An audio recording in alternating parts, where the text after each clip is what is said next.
Etawah sci-fi medical కాలేజీకి చెందిన అనిరుద్ధ్ శర్మ, సంతోష్ మౌర్య, అరుణ్ కుమార్, నరేంద్ర గాంగ్వార్, రాకేష్ సింగ్ అనే 5గురు డాక్టర్లు మరో వ్యక్తితో కలిసి లక్నోలో జరిగిన తన స్నేహితుడి సోదరుడి పెళ్లికి వెళ్లారు.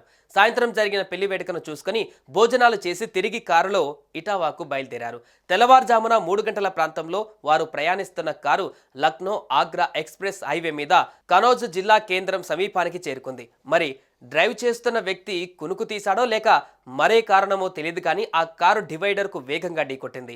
అంతే వేగంతో అదే మార్గంలో ప్రయాణిస్తున్న ఓ భారీ ట్రక్కును ఢీకొట్టింది.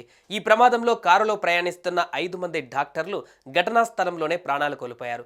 మరొక వ్యక్తి మాత్రం ఆసుపత్రిలో మృత్యువుతో పోరాడుతున్నట్లు Saifai medical college principal CP Pal మీడియాకు వెల్లడించారు. తెల్లవారుజామున 3-4 గంటల సమయంలో హైవే మీద అతివేగంతో కదిలే వాహనాలు ప్రమాదాలకు చాలా చేరువగా ఉంటాయన్నది అందరూ గుర్తించాలి.